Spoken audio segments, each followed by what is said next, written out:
भाइ मेरो अनुरोध तपाईँले नगरपालिकामा गएर भन्नुहोस् होइन भाइ यो नगर्नु छोड्दिन न यो तपाईँले प्रधानाध्यापक जस्तो मान्छेले यस्तो भनेको सुहाउनु के सर तपाईँले भनेर हुन्छ तपाईँले पहिला मलाई समस्या के होला पहिला राख्नुहोस् न सरकारले तपाईँले को तपाईँ सरकार हो म मिडियाको अनि तपाईँले सरकार मिडिया आउनुहोस् तपाईँ बाहिर जानुहोस् यहीबाट हो म त्यहाँ नगरपालिका जानुहोस् सरकारी बाहिर यो सरकारी स्कुल हो कि सरकारी स्कुल के हो त सरकार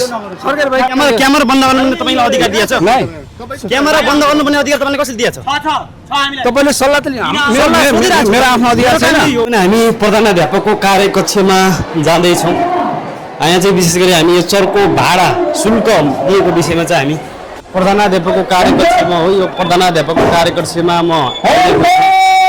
प्रधानाध्यापकको कार्यकक्षमा छु अनि सरकारी स्कुलमा भर्ना शुल्क लिइरहेका छन् तर यहाँ दादागिरी देखाइरहेका छन् उहाँहरू डन हो कि शिक्षक हो कि दादागिरी देखाइरहनु भएको छ यहाँ दर्शक बिन यतिखेर भने म श्री अमरज्योति माध्यमिक विद्यालयमा आइरहेको छु यहाँ चाहिँ सडकको शुल्क भर्ना शुल्क एकजना विद्यार्थीबाट 10,000 15,000 लिएको भन्ने खबर सुनिसकेपछि यतिखेर भने हामी सबै सुर्खेतभरिका स्कुलमा पुगिरहँदाखेरि यहाँ विद्यार्थीहरूले धेरैचोटि हामीलाई गुनासो गरिसकेपछि तपाईँ आइदिन पर्यो चर्को भाडा लिइरहेका छन् शुल्क लिइरहेका छन् भनिसकेपछि हामी आइरहेका छौँ र यहाँ हामी सबै सोध्नेछौँ बुझ्नेछौँ यहाँका शिक्षकहरूलाई सोध्नेछौँ यहाँका विद्यार्थीहरूलाई सोध्नेछौँ आउनुहोस् एकदम एकछिन भित्र छिर्नु है इन्ट्री हानेर पनि थिएँ ल तपाईँको नाम करिश्मा शर्मा करिश्मा कतिमा पढिन्छ 7 मा कति भर्ना शुल्क कसरी छ यहाँ 1500 पुरानोको नयाँको थाहा भएन तपाईँको नाम प्रतीक्षा विसी कतिमा पढिन्छ 7 मा त्यही हो नयाँ हो कति छ भर्ना शुल्क 2000 फेरि हो अच्छा हामी यहाँ आइरहेका छौँ यो जुन अमरज्योति माध्यमिक विद्यालयमा छौँ र यहाँका हामी केही विद्यार्थीहरूलाई पनि सोध्नेछौँ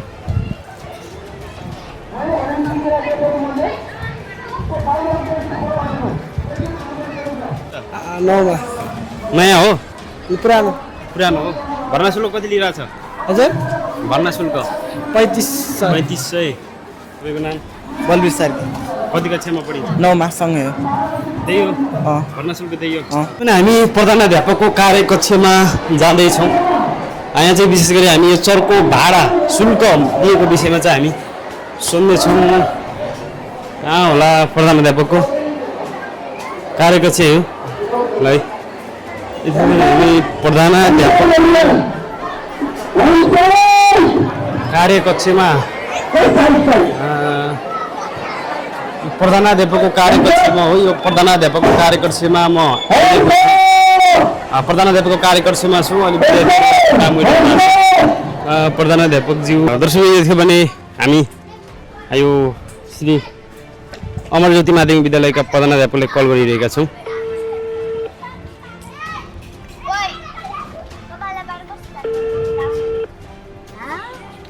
तपाईले डायल गर्नुभएको नम्बर हामीले कल गरिरहेका छौँ तर उहाँले काटिरहनु भएको छ हामी फेरि पनि कल गर्छौँ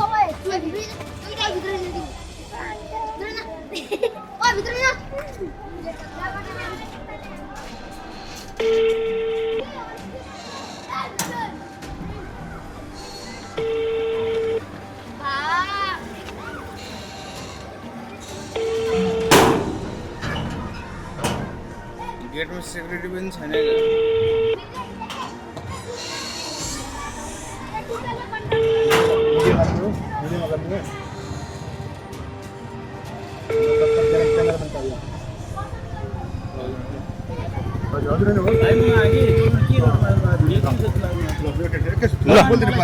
अनि यो भर्ना शुल्कको विषयमा तपाईँले जबरजस्ती गर्ने मसँग आएर होइन भर्ना शुल्कको विषयमा भर्ना शुल्क त्यो सरकारले गर्नु थोरै बोलिदिनु हुन्न प्रधानाध्यापकज्यू